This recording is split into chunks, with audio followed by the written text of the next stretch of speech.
Captain Jake Morrison stood on the bridge of the New Horizon and stared at the massive ship in front of them. The alien vessel was 3 times larger than his exploration ship. Its black metal hull was covered with sharp spikes and strange symbols that looked like claw marks. "Sir, we're getting a signal," said Lieutenant Amy Brooks from her station. Her voice was tight with fear. It's a Cathara ship." Jake felt his stomach drop. Every human in the galaxy knew about the Cathara. They were the monsters that other aliens whispered about in dark corners, 8 feet tall with razor-sharp claws and teeth like knives. They hunted other species for sport. No one had ever survived meeting them and lived to tell about it. "How many ships?" Jake asked. "Just one, sir. But it's a dreadnought class. It could blow us apart without breaking a sweat." Jake looked around at his crew. 23 people who trusted him to keep them alive. Dr. Lisa Chen, their scientist, was reading something on her screen.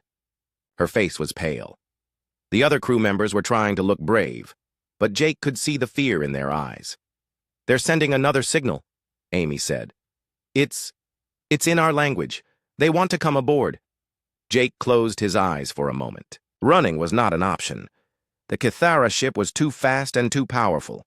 Fighting was suicide. That left only one choice. "Tell them they can send a small group," Jake said. "No more than 5. "Sir, are you sure about this?" asked Commander. "Rick Davis, his second in command. Do we have a choice?" 30 minutes later, Jake stood in the cargo bay with 10 of his best people. They all carried weapons, though everyone knew the guns would not help much against Cathara. The airlock door opened with a hiss. The first Cathara stepped through the door, and Jake had to fight not to step back. The alien was huge, nearly 8 feet tall and covered in dark green scales. Its eyes were yellow and cold like a snake's. Sharp claws extended from its fingers, each one longer than Jake's thumb. When it opened its mouth to speak, Jake saw rows of pointed teeth. 3 more Cathara followed behind their leader. They moved like cats, silent and deadly. Their eyes scanned the room, looking for threats and weak spots. The leader stepped forward and looked directly at Jake. When their eyes met, Jake felt something strange happen. The alien's head tilted to one side, like a dog hearing an unusual sound. "I am Vextar the Bloodbringer," the alien said through a small device on its chest. The voice was deep and rough.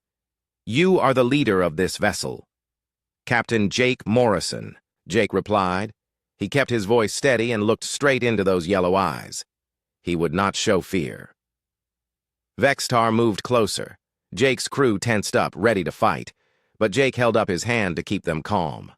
The Cathara leader walked around Jake like he was studying a new kind of animal. "Strange," Vextar said. "Very strange." "What's strange?" Jake asked. Vextar stopped in front of Jake again. "Other species smell like prey when they see us. They shake and sweat and beg for mercy. You do not smell like prey." Jake felt his heart pounding, but he kept his face calm. "What do I smell like?" The Cathara's lips pulled back in what might have been a smile, showing all those sharp teeth. "You smell like a hunter."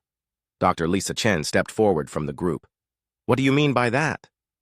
Vextar looked at her with interest. "Your species is new to the galaxy. We heard stories but did not believe them. They said humans were weak, soft, easy to kill." He paused and looked back at Jake. "They were wrong." "Wrong how?" Jake asked. "Look at how you stand.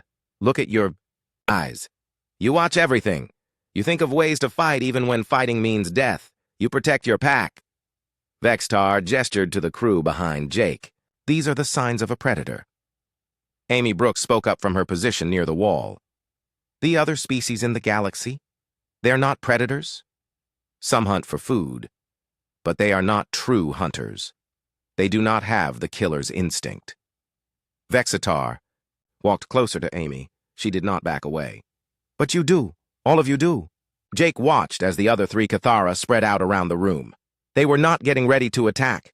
They were studying his crew the same way scientists study interesting specimens. "Your people?" Vextar said to Jake. "Where do they come from?" "Earth," Jake said. "3rd planet from our star." "Tell me about this Earth." Jake thought for a moment. "It's a dangerous world. We had to fight to survive. Big animals with sharp teeth. Other humans who wanted to kill us. Weather that could freeze or burn us. We learned to make tools, to work together, to never give up. Vextar's eyes grew brighter. Yes, I can see it in you. The mark of a world that makes killers. He turned to his companions and spoke in their own language. Jake heard clicking sounds and deep growls. Dr. Chen had her scanner out and was taking readings. Captain, their body language. It's not aggressive anymore. They seem almost excited? One of the other Kitharas stepped forward and spoke to Vextar. Their leader nodded and turned back to Jake. My warriors want to know if humans can hunt. We can hunt, Jake said simply. Can you kill without mercy when you must? Jake thought about the colony wars, the pirates who attacked civilian ships, the hard choices he had made as a captain. Yes. Vextar made a sound that might have been laughter. Good. Very good. He looked around at all the humans in the room. For 10,000 years, the Kithara have been alone at the top of the food chain. We thought we were the only true predators in the galaxy. And now, Jake asked, now we find that Earth has made another species of hunter. You are like us, but different. You use tools better than we do. You work together in ways we never learned. Vexatar stepped closer to Jake. Tell me, Captain Morrison, do your people know fear? We know fear, Jake said, but we don't let it stop us. Perfect. Vexatar's smile grew wider. The galaxy is full of sheep who think they are safe because they have technology and laws and councils. They have forgotten what it means to be prey. Jake felt a chill run down his spine. What are you saying? I am saying that the Kithara have been looking for worthy hunting partners for a very long time. Vexatar extended one clawed hand toward Jake. What do you say, Captain? Shall we show the galaxy what happens when two species of apex predators decide to hunt together? Jake looked at that extended claw. He thought about his crew, about Earth, about humanity's place in a galaxy full of dangers. Then he reached out and gripped the alien's hand. Let's hunt, Jake said. 2 weeks later, Jake Morrison found himself standing on the surface of a planet he had never heard of before. Calith Prime was a world of red rocks and twisted metal trees. The sky was the color of old blood, and 3 moons hung overhead like watching eyes. This place gives me the creeps, said Sergeant Mike Johnson as he checked his rifle for the 10th time. He was leading one of the human teams for what Vextar called the testing of worth. Stay focused, Jake told him. Remember what we're here to prove. The Kythera had brought them to this world to see if humans were really worthy of being called hunters. Jake had agreed because refusing would have meant death for his entire crew. But now, looking at the harsh landscape around them, he wondered if he had made a terrible mistake. Corporal Kate Williams was setting up communications equipment nearby. She was the leader of the second human team. Both teams had 5 people each, and they would be competing against young Kithara warriors in tests of hunting skill. Captain, Kate called out, I'm picking up movement about 2 miles north. Big movement. Dr. Lisa Chen was scanning the area with her instruments. The wildlife here is definitely dangerous. I'm reading life signs that are much larger than anything we have on Earth. Commander Rick Davis walked up to join them. He had stayed behind to observe and report back to Earth Command. Are you sure about this, Jake? We don't know what these tests involve. Before Jake could answer, the ground shook. A sound like thunder rolled across the landscape. In the distance, they could see dust clouds rising into the red sky. The hunt begins, said a familiar voice behind them. They turned to see Vextar approaching with a group of young Kithara. These warriors were smaller than the adult Kithara, but they still stood over 7 feet tall. Their scales were brighter, showing more green and blue colors. Their claws were just as sharp, and their yellow eyes held the same predatory intelligence. These are my students, Vextar said, gesturing to the young aliens. They will compete with your teams to prove who are the better hunters. One of the young Kithara stepped forward. This one had dark blue markings on its scales. I am Kesavar the Swift. I challenge the human teams to prove they are more than clever prey. Mike Johnson stepped up to face the alien. Even though Kesavar was young, the Kithara was still a foot taller than Mike and twice as broad. What kind of tests are we talking about? Vextar pointed to the north where the dust clouds were still rising. First test, tracking. There is a creature called a bone crusher moving through the canyon. Find it, follow it, and bring back proof you were close enough to kill it." "Without actually killing it?" Kate asked. "Correct. The bone crusher is sacred to our people, but getting close enough to touch it requires great skill." The second test was explained by another young Kithara with red markings. "I am Zektha the Silent. The second test is stealth. You must cross the glass fields without being detected by the sensor spiders." Dr. Chen raised her hand. "What are sensor spiders?" "Creatures with 8 legs and very good hearing. They spin webs that can detect the smallest movement. If they sense you, they will hunt you." Jake felt his stomach tighten. "Hunt us how?" "They are not large enough to kill you directly," Vextar said with what might have been amusement. "But their bite causes great pain and makes thinking difficult. A hunter who cannot think clearly will not survive long on this world." The third and final test was the most dangerous. The teams would have to work together to hunt something called a ridgewalker. From Vextar's description, it was a massive predator with armor-like skin and claws that could cut through metal. "But this test is different," Vextar explained. "Human and Kithara teams must hunt together. We will see if our species can truly work as one." Mike looked at his team members.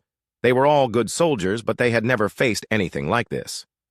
"What weapons can we use?" "Any weapons you brought," Kesavar said. "But remember, a true hunter relies more on skill than tools." Kate's team was checking their equipment one final time. They had rifles, motion sensors, and climbing gear. The Kithara teams had only their natural weapons and simple tools made from bone and metal. "Teams will start at different points," Vextar announced. "You have until the sun sets behind the western mountains. That gives you about 8 hours." As the teams prepared to spread out, Dr. Chen pulled Jake aside. "Captain, I've been studying the Kithara behavior patterns. They're not just testing our hunting ability." "What do you mean?" "They're testing our psychology, how we react under pressure, how we make decisions, whether we fight or run when things get dangerous." She looked toward the young Kithara warriors. "I think they're trying to see if we really are like them." Jake nodded. "Then we better make sure we pass these tests." The first test began with both human teams and 2 Kithara teams spreading out to track the bone crusher. Mike's team moved through the rocky terrain carefully, watching for signs of the creature's passage. "There," whispered Private Danny Cole, pointing to deep gouges in a rock face. "Something big came through here." The tracks led them deeper into the canyon. The walls rose high on both sides, casting dark shadows even in the bright alien sunlight. Strange sounds echoed from somewhere ahead of them. Meanwhile, Kate's team was taking a different approach. Instead of following the obvious trail, they were moving along the canyon rim, using their height advantage to spot the creature from above. "Contact," Kate whispered into her radio. "I can see it, about half a mile ahead of you, Mike." The bone crusher was huge, almost the size of an earth elephant, but with 6 legs and a head full of teeth. Its skin looked like living rock, and it moved with surprising grace for something so large. Both human teams managed to get close to the creature without being detected. They attached small tracking devices to rocks near where it was feeding, proving they could have killed it if necessary. The young Kithara teams also completed the first test successfully, but Jake noticed they had taken much longer than the human teams. The Kithara relied on stealth and patience, while the humans used technology and teamwork to achieve the same goal faster. The second test was harder. The glass fields were exactly what they sounded like. A flat area covered in sharp crystal-like formations that rang like bells when touched. The sensor spiders lived among these formations, and their webs stretched between the crystal spires. Kate's team went first. They moved slowly and carefully, testing each step before putting their full weight down. The crystals made soft chiming sounds, but they managed to keep the noise to a minimum. Halfway across the field, Private Janet Ross spotted movement. "Spider at 2 o'clock," she whispered. The creature was about the size of a house cat, but its 8 legs were spread wide and its body was covered in sensors that looked like tiny satellite dishes. It was moving toward the sound Kate's team had made. Kate made quick hand signals to her team. They all froze in place, barely breathing. The spider moved closer, its sensors twitching as it searched for the source of the disturbance. For 5 long minutes, Nobody moved. The spider eventually decided there was no threat and moved away. Kate's team completed the crossing without being detected. Mike's team had a harder time. Sergeant Johnson accidentally kicked a small crystal, and the ringing sound brought 3 spiders toward them. They had to hide behind the larger formations while the creatures searched for them. "This is taking too long," Mike muttered. "We need a distraction." Private Cole had an idea. He threw a rock to the far side of the field. The sound drew the spiders away, allowing Mike's team to cross quickly while the creatures were investigating the noise.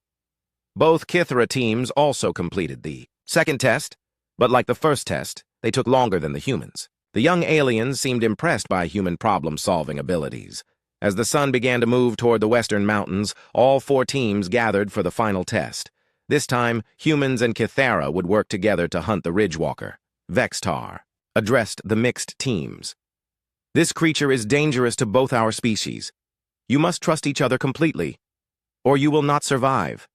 Jake looked at the young aliens who would be fighting beside his people. Just hours ago, they had been competitors. Now they had to become partners. "Let's show them what apex predators can do together," Jake said to both humans and Kithara. The mixed teams moved out into the growing shadows, ready to face their greatest test yet. 3 months had passed since the tests on Calith Prime, and the galaxy was buzzing with nervous whispers. The news had spread like wildfire through every space station, trading post, and diplomatic center. Humans and Kithara were now allies. Admiral Paul Harris sat in his office aboard the Earth battleship Defender, reading reports that made his head spin. The Galactic Council was in panic mode. 3 different species had already moved their colonies away from human space. The stock markets on 12 worlds had crashed when traders realized what a human-Kithara alliance might mean. "Sir, you need to see this," said Dr. Steve Martinez as he entered the office with a datapad. He was Earth's leading expert on alien cultures, and he looked worried. "More bad news?" Paul asked. "Depends on how you look at it." Steve set the pad on the desk. "I've been studying the cultural exchange between our species and the Kithara. It's unlike anything I've ever seen." The datapad showed videos from the joint training facility that had been set up on Kepler Station. Paul watched as human Marines and Kithara warriors practiced fighting techniques together. A young Kithara was teaching a human soldier how to use claws in close combat, while nearby, a Marine was showing a group of aliens how to use human tactical gear. "They're learning from each other," Paul said. "More than that, they're becoming something new." Steve touched the screen, bringing up another video. "Look at this." The new video showed a joint patrol moving through a training course. The humans and Kithara moved together like they had been partners for years. When the humans took cover, behind barriers, the Kithara flanked the enemy from above. When the Kithara charged forward, the humans provided covering fire and electronic support. "How effective are these joint units?" Paul asked. Steve's expression was grim. "In war games against pure human or pure Kithara units, the mixed teams win 93% of the time. They're not just adding their strengths together, they're creating new tactics that neither species could use alone." A communication alert beeped on Paul's desk. The face that appeared on the screen belonged to Captain Jake Morrison, who was now stationed at the new joint facility. "Admiral, we have a situation," Jake said without preamble. "The Galactic Council is sending a diplomatic mission to try to break up our alliance with the Kithara." "What kind of mission?" Paul asked. "They're sending Ambassador Susan Wright with a full escort. She's bringing offers of trade deals, territorial concessions, and threats if necessary. They want to convince Earth to abandon the alliance." Steve leaned toward the screen. "Jake, what's the Kithara response to this?" "That's the problem. Vexatar sees any attempt to break the alliance as a direct insult. He's talking about sending a battle fleet to escort the diplomatic ship back to Council space." Paul rubbed his temples. A Kithara battle fleet showing up at a diplomatic meeting would terrify every species in the galaxy. "Can you keep him under control?" "I'm not sure anyone can control Vexatar," Jake said, "but I think I can convince him to let the diplomats talk first. The problem is what happens after they talk."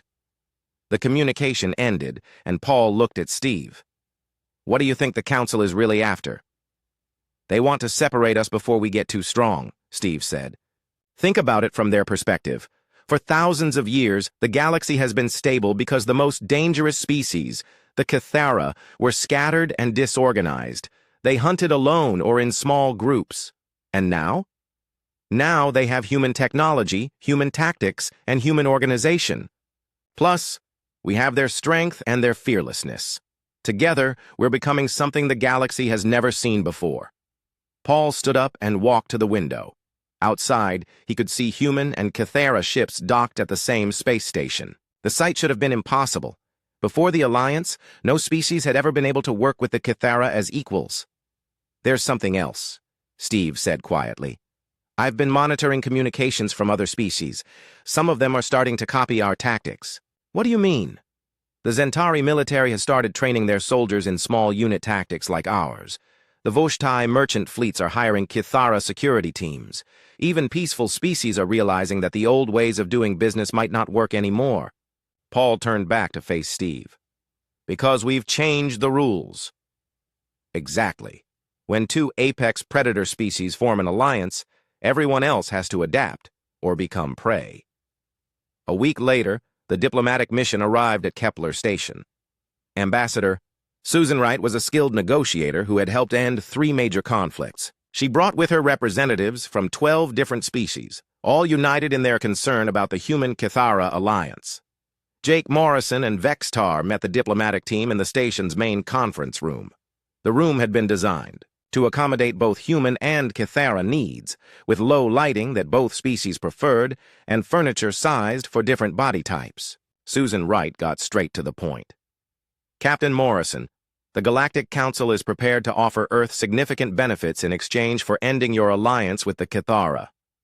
"What kind of benefits?" Jake asked, though he already knew he would refuse whatever they offered. A Zentari diplomat spoke up. "Advanced medical technology, faster-than-light communication systems, exclusive trading rights with 50 systems." Vextar made a sound that might have been laughter.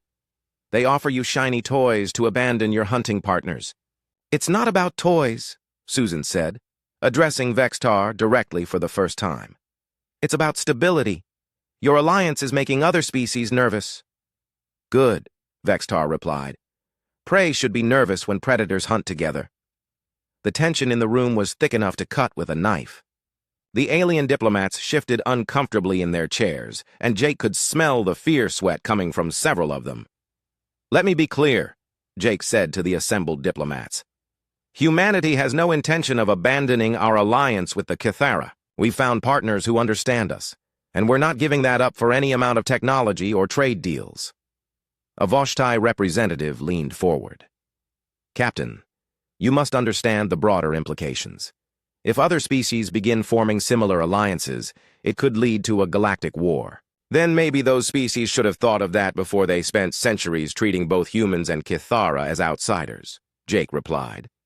Susan Wright tried a different approach. "What if we could offer the Cathara something they want? Territory, hunting rights, resources?" Vexitar stood up slowly, his 8-foot frame towering over the seated diplomats. "What we want cannot be bought or traded. We want respect. We want to be seen as equals, not as useful monsters to be controlled." "And now you have that with the humans?" Susan asked. "Yes. For the first time in 10,000 years, the Cathara have found another species that does not fear us or try to use us. They see us as we truly are." Jake stood as well. "The same goes for humanity. Every other species in the galaxy looked at us and saw either primitive newcomers or potential threats to be managed.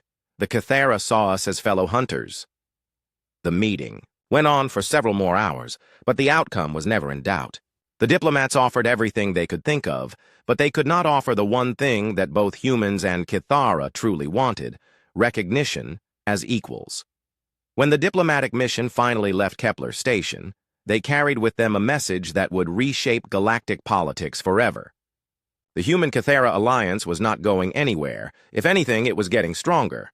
Lieutenant Colonel Maria Santos, who had been observing the meeting, approached Jake afterward. "Sir, what do you think they'll do now?" "They'll try to find ways to counter us," Jake said. "Form their own alliances, build bigger fleets, maybe even try to turn us against each other." Vextar joined them at the observation deck where they were watching the diplomatic ships depart. "Let them try. They still think like prey animals. They believe that predators can be controlled with the right incentives. And they can't? Maria asked. Not when the predators have found their pack, Vextar replied. Jake Morrison, your species and mine are about to teach the galaxy a lesson it will never forget. Jake nodded as he watched the last diplomatic ship disappear into hyperspace. The old galactic order was ending, and a new one was about to begin. An order where apex predators no longer hunted alone. The galaxy was about to learn what it meant to be prey. The attack on New Haven Colony came without warning at Aero 347 local time. Colonel Ben Taylor was pulled from sleep by alarms screaming through his command center.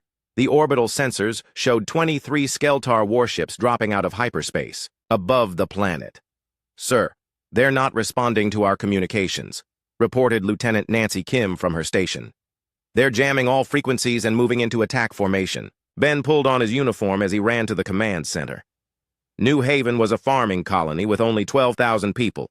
They had basic defenses, but nothing that could stand against a full Skeltar battle fleet.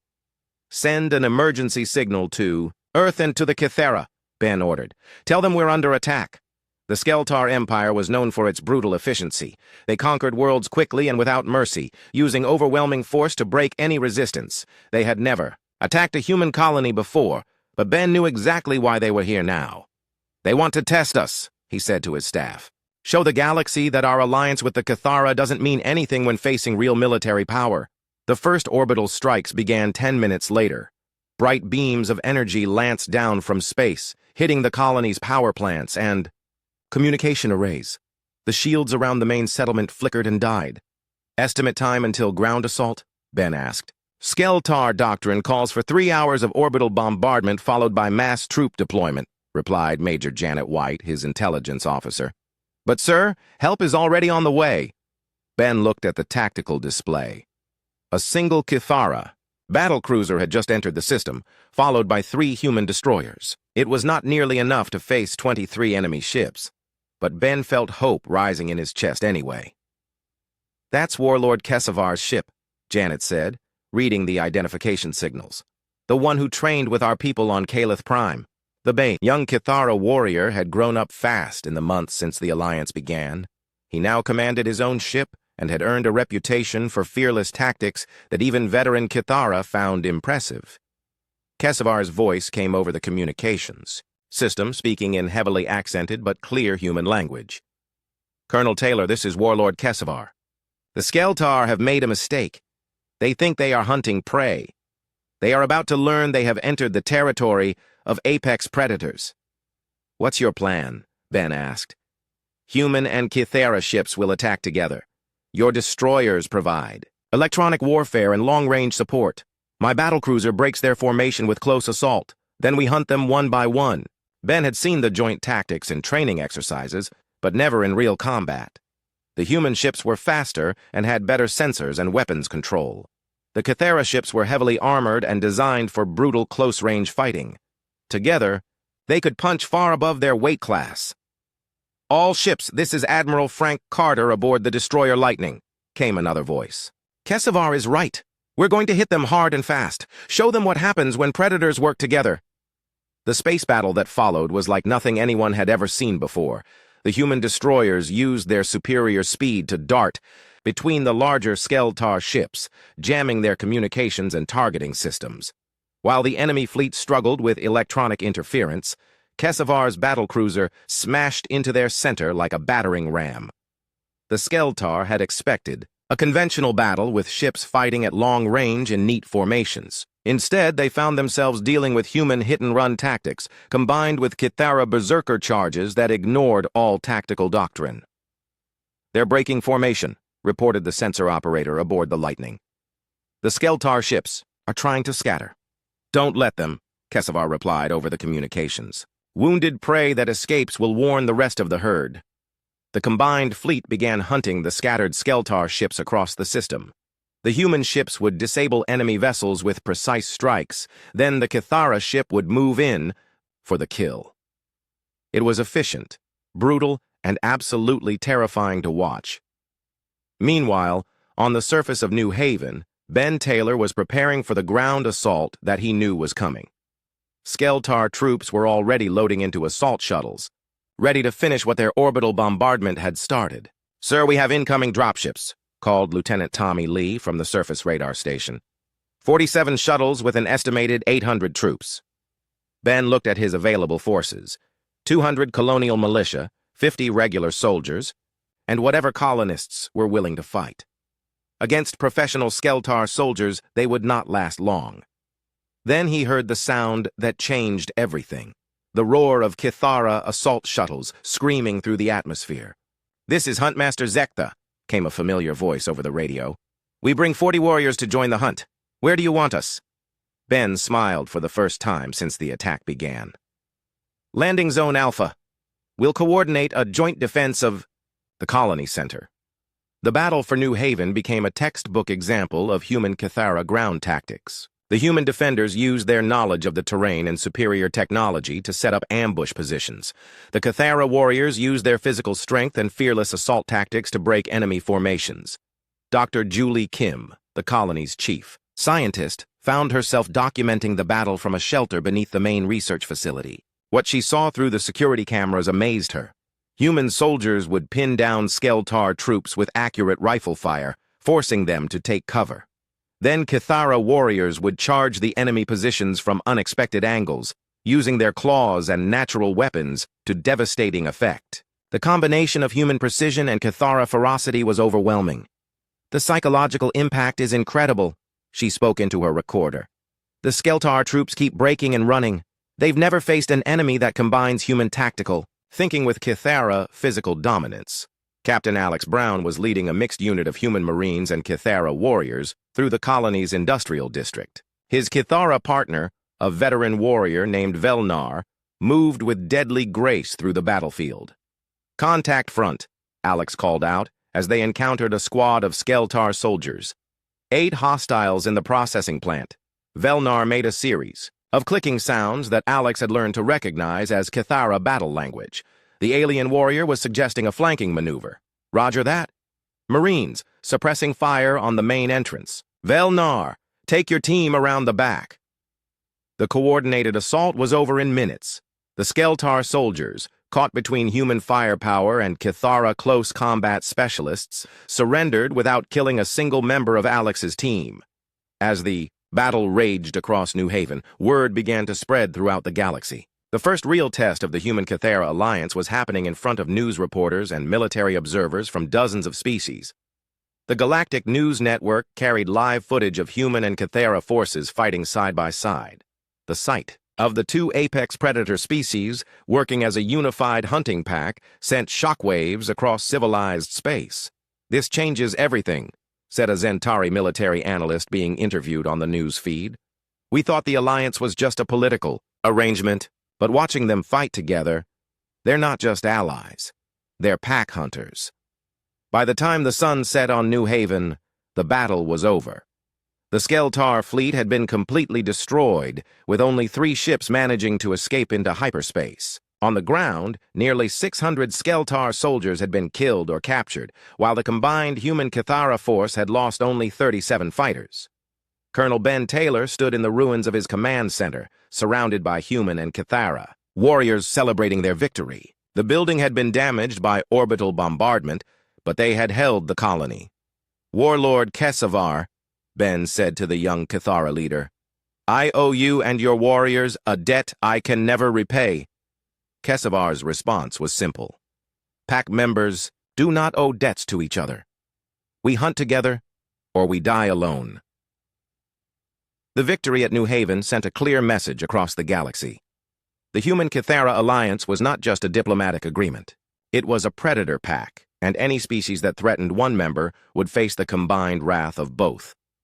In the weeks that followed, 3 different species requested non-aggression treaties with both Earth and the Kithra worlds. 2 others began frantically upgrading their military forces. The Galactic Council called emergency sessions to discuss the New Haven incident and its implications for galactic security. But in the command centers of both human and Kithara space, military planners were already looking ahead to the next challenge. They had proven they could hunt together. Now they needed to show the galaxy what happened when apex predators decided to expand their territory. The old galactic order was ending, one battle at a time.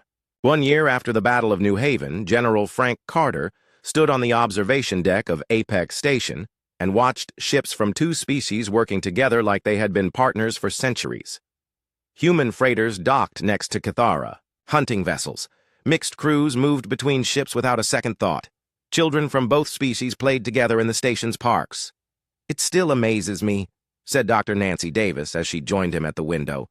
She was now the director of interspecies predatory studies, a new field of science that had grown out of the alliance. 6 months ago, these two species had never met. Now look at them. Frank nodded. The changes went far beyond simple cooperation. Human engineers had learned to build ships with Cathara design principles, creating vessels that were both highly advanced and incredibly tough. Cathara craftsmen had started using human manufacturing techniques, producing weapons and tools with precision that amazed even their own people. "The cultural exchange is the most interesting part," Nancy continued. "Human children are learning Cathara hunting songs. Young Cathara are studying human battle tactics from our history books. They're not just allies anymore, they're becoming something new." A communication alert interrupted their conversation. The face that appeared on the screen belonged to Captain Tommy Lee, now commanding the exploration vessel Pioneer. He was calling from the edge of what had become known as the Apex Territories. "General, we have visitors," Tommy said. "A delegation from the Galactic Council is requesting permission to enter our space." Frank was not surprised. The Council had been trying to find ways to deal with the human Cathara alliance for months. Every attempt at diplomacy had failed. Economic pressure had backfired when other species started trading with the Apex Predator Alliance instead of the Council worlds. Military threats had been ignored after New Haven. "Who's leading the delegation?" Frank asked. "Ambassador Susan." "Right again. But this time she's not bringing offers or threats. She says the Council wants to discuss the future of galactic civilization." 24 hours later, Susan Wright sat across from General Frank Carter and Cathara Supreme Hunter Velnar in the conference room aboard Apex Station. The room had changed since her last visit. Human and Cathara symbols now decorated the walls together, and the furniture had been designed to accommodate both species comfortably. "Thank you for agreeing to meet with us," Susan said. She looked tired, like someone who had been fighting a losing battle for too long. "Speak," Velnar said simply. He was even larger than Vextar, with scars covering his dark scales and eyes that held the wisdom of centuries. "What does the Council want now?" Susan took a deep breath. "We want to understand what you're building here. The Apex Territories now control 47 star systems. You have joint colonies, combined military forces, and trade agreements that bypass the Council entirely. You're creating a new civilization." "Yes," Frank said, "and it's working better than anyone expected." "That's what scares the other species," Susan admitted. "For thousands of years, galactic civilization has been based on careful balance. No single species or alliance has been strong enough to dominate the others. But you've changed that." Velnar leaned forward. "The old balance was built on fear. Prey species hiding from predators, predator species fighting alone. It was not a true civilization. It was a collection of frightened animals trying to avoid being eaten." "And now?" Susan asked. "Now 2 apex predator species have found each other. We have shown the galaxy what real strength looks like." Velnar gestured to the window, where human and Cathara ships could be seen working together. "We do not hide. We do not apologize for what we are. We hunt together, and the galaxy respects us for it." Susan looked at Frank. "General, surely you understand the concerns of the other species. They see your alliance growing stronger every day, and they worry about what comes next." Frank considered his words carefully. "Susan, I've been a soldier for 30 years. I've seen what happens when the strong prey on the weak. But I've also seen what happens when natural allies find each other." "What do you mean?" "Before the alliance, humans were seen as newcomers who didn't know their place. The Cathara were feared but also isolated. Neither of our species could reach our full potential alone." Frank stood and walked to the window. "But together we've created something that benefits both species and makes the galaxy safer for everyone." "Safer?" Susan's voice was skeptical. Velnar answered her. "When predators hunt alone, they take whatever prey they can find. When predators hunt in packs, they can afford to be selective. We no longer need to fight every species we encounter because we are no longer desperate for resources or respect. Susan realized what they were saying. You're telling me that the Alliance has made you less aggressive, not more. Look at the evidence, Frank said. Before New Haven, how many worlds had the Kithra conquered in the past century? 14, Susan said immediately. And since the Alliance began? Susan was quiet for a moment. None. But you've also been busy building your joint territories. With willing partners, Frank pointed out. Every world in the Apex territories chose to join us. We didn't conquer anyone. The meeting continued for several hours, and slowly, Susan began to understand what was really happening in the Apex territories. The Human Kithera Alliance had not created a new threat to galactic civilization. It had created a new model for how different species could work together. The other species are starting to copy your methods, Susan said finally. The Zentari have formed a military alliance with 3 neighboring systems. The Voshitai are creating joint trading companies. Even some of the peaceful species are beginning to work together in ways they never did before. Good, Velnar said. The galaxy is learning that strength comes from cooperation, not isolation. When the Council delegation left Apex Station, they carried with them a message that would change everything. The Human Kithera Alliance was not trying to conquer the galaxy. They were trying to show it a better way to survive and prosper. 6 months later, Dr. Nancy Davis published her research on what she called the Predator Effect. Her findings showed that the presence of a strong Human Kithera Alliance had actually reduced conflicts throughout the galaxy by 60%. Species that had fought each other for centuries were now forming their own alliances for mutual protection and benefit. When apex predators hunt together, Nancy wrote in her conclusion, they change the behavior of every other species in the ecosystem. Prey animals form herds for protection. Smaller predators learn to cooperate instead of competing.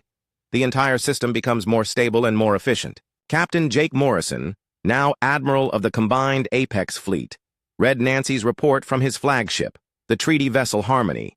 He was leading a joint patrol through neutral space, showing the galaxy that human and Kithara forces could work together peacefully. Admiral, called Commander Lisa Brown from her station, we're receiving a distress call from a Zentari colony ship. They're under attack by pirates. Jake looked at his Kithara co-commander, Warlord Zektha. The alien warrior's yellow eyes gleamed with anticipation. Shall we show these pirates what happens when they threaten the innocent? Zektha asked. Let's hunt, Jake replied. The pirate attack was over in minutes. The combined human Kithara force moved with such precision and overwhelming power that the attackers surrendered without putting up any real fight. The rescued Zentari colonists watched in amazement as their former enemies worked together to save their lives. Word of the rescue spread quickly through galactic communication networks. It was not the first time the Apex fleet had helped other species, and it would not be the last. The galaxy was learning that apex predators could be protectors as well as hunters. In the years that followed, the Galactic Council would undergo major reforms. The old system of species competing for resources and influence was replaced by a new model based on cooperation and mutual benefit. The Apex territories became a founding member of what historians would later call the Second Galactic Civilization. But on that day, standing on the bridge of his ship with his Kithera partner beside him, Jake Morrison could only think about how far they had all come. 2 species that had started as strangers had become pack hunters. 2 apex predators had found each other and shown the galaxy what true strength looked like. The old galactic order was dead. In its place, a new civilization was being born, one where predators and prey could coexist, where strength was measured by cooperation rather than conquest, and where the most dangerous species in the galaxy had become its greatest protectors. Doctor. Nancy Davis had been right in her final observation. When 2 apex predators recognize each other, they don't compete. They hunt together. The galaxy is about to learn what it means to be prey. But they had also learned what it meant to be protected by a pack.